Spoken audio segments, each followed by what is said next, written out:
કિન્નર કે પછી કહીએ તો હિજડો એક એવો સમુદાય જે ન તો સ્ત્રી હોય છે અને ન તો પુરુષ, એક એવો સમુદાય જે આપણી ખુશીમાં ખુશ થાય છે, આપણે ઘણી બધી દુઆઓ આપે છે, પરંતુ શું તમે જાણો છો આ લોકોનો જન્મ કેવી રીતે થાય છે? કેમ બને છે આવા ખાસ લોકો જે ન તો સ્ત્રી હોય છે અને ન તો પુરુષ, અને આનો લિંગ સામાન્ય મનુષ્યથી કેવી રીતે અલગ હોય છે? તો આવો હું તમને આજના વિડીયોમાં કહીશ કિન્નરોના જીવનથી જોડાયેલી ખાસ વાતો, પરંતુ એના પહેલાં મારી ચેનલને સબસ્ક્રાઈબ અવશ્ય કરી લેજો જેથી મારી દરેક વિડીયો તમારા સુધી પહોંચી જાય।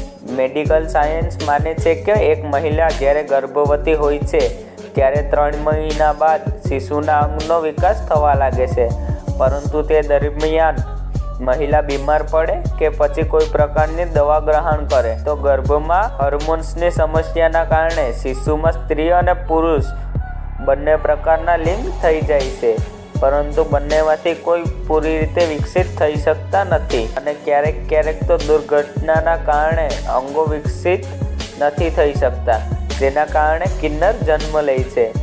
આપણા સમાજમાં જ્યારે આવા બાળકોનો જન્મ થાય છે અને એ વાત કિન્નર સમુદાયને ખબર પડે તો તે આ બાળકને લઈ જાય છે અને એના સમાજના નિયમો અનુસાર પાલન પોષણ કરે છે। આજના ક્રૂર સમાજનું એક સત્ય એ પણ છે કે કિન્નર સમુદાયની નજર એવા છોકરા ઉપર હોય છે જે દેખાવે ખૂબ સુંદર હોય છે કે પછી તેની ચાલ ઢાલ છોકરીઓથી મળતી હોય। કિન્નરને મોકો મળતા જ આમના ખાસ અંગોને શરીરથી અલગ કરી નાખવામાં આવે છે। कैसे हुआ आपके साथ?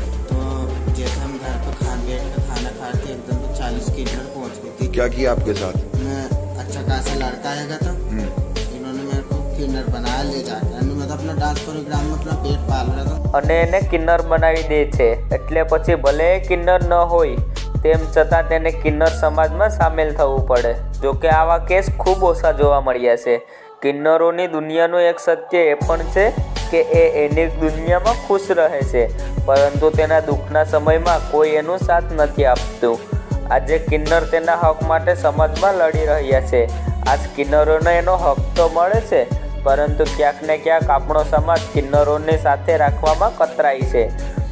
કિન્નર ભલે આપણી દરેક ખુશીમાં ખુશ થતા હોય, પરંતુ અંદરથી તે લોકો એવી જ દુઆ કરતા હોય છે કે આગલા જન્મમાં તેને ભગવાન કિન્નર ના બનાવે। તો મિત્રો, કેવી લાગી વિડીયો મને કમેન્ટ કરીને જરૂર કહેજો અને આવા જ વિડીયો જોવા માટે મારી ચેનલને સબસ્ક્રાઈબ જરૂર કરજો। ધન્યવાદ।